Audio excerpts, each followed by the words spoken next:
Reyes के पहले IPL शतक से पीबीकेएस प्लेऑफ की दौड़ में बरकरार। श्रेयस ने छक्का जड़ते हुए अपना शतक पूरा करने के साथ ही पीबीकेएस को इस सीजन की 7वीं जीत दिला दी। श्रेयस अय्यर के नाबाद और पहले आईपीएल शतक की बदौलत पंजाब किंग्स पीबीकेएस ने लखनऊ सुपर जायंट्स एलएसजी को हराते हुए अपनी टीम को आईपीएल 2026 के प्लेऑफ की दौड़ में बरकरार रखा है। अब पीबीकेएस की नजरें रविवार को खेले जाने वाले दोनों मुकाबलों पर होगी। पीबीकेएस की इस जीत में प्रभसिमरन सिंह ने भी अहम भूमिका निभाई, जिन्होंने 69 रनों की पारी खेलने के साथ ही श्रेयस के साथ तीसरे विकेट के लिए 140 रनों की साझेदारी की, जो कि इस सीजन में तीसरे विकेट के लिए सबसे बड़ी साझेदारी थी।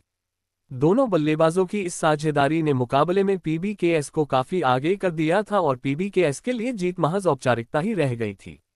हालांकि पीबीकेएस की नज़र जल्द से जल्द मुकाबला समाप्त करने पर थी, ताकि कोलकाता नाइट राइडर्स केकेआर के ऊपर नेट रन रेट के लिहाज से उन्हें बड़ी बढ़त मिल सके। 197 के लक्ष्य का पीछा करने उतरी पीबीकेएस को मोहम्मद शमी ने पहली ही गेंद पर प्रियांश आर्य के रूप में झटका दे दिया था। इसके बाद तीसरे ओवर में उन्होंने कूपर कॉनली का भी शिकार कर लिया था और पीबीकेएस महज 22 के स्कोर पर 2 विकेट गंवा चुकी थी।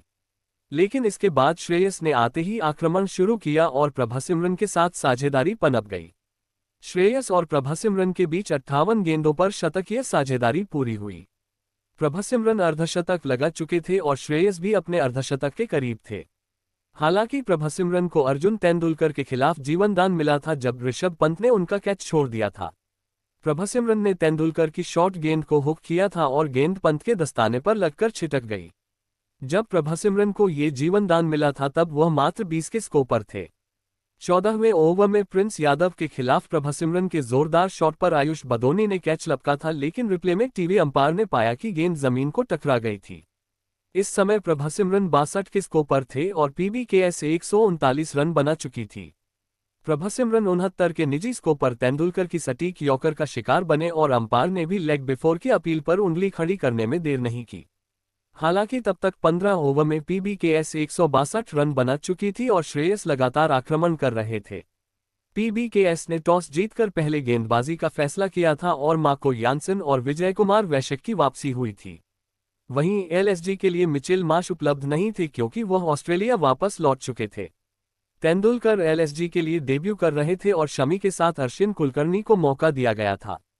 हालांकि जॉश इंग्लिश की आक्रामक शुरुआत के बीच एलएसजी को अश्विन और निकोलस पूरन के रूप में शुरुआती झटके लग गए थे, लेकिन इसके बाद बदोनी ने आते ही आक्रमण शुरू कर दिया और 18 गेंदों पर 5 चौकों और 3 छक्कों की मदद से उन्होंने 43 रन जोड़ लिए। हालांकि युजवेंद्र चहल के खिलाफ कट करने के प्रयास में प्रभसिमरन ने उन्हें स्टंप कर दिया। इसके बाद पंत और इंग्लिश में साझेदारी पनपी और एलएसजी एक बड़े स्कोर की ओर अग्रसर हो गई। चहल ने एक बार फिर पीबीकेएस को ब्रेक थ्रू दिलाया और पंत का विकेट निकाला।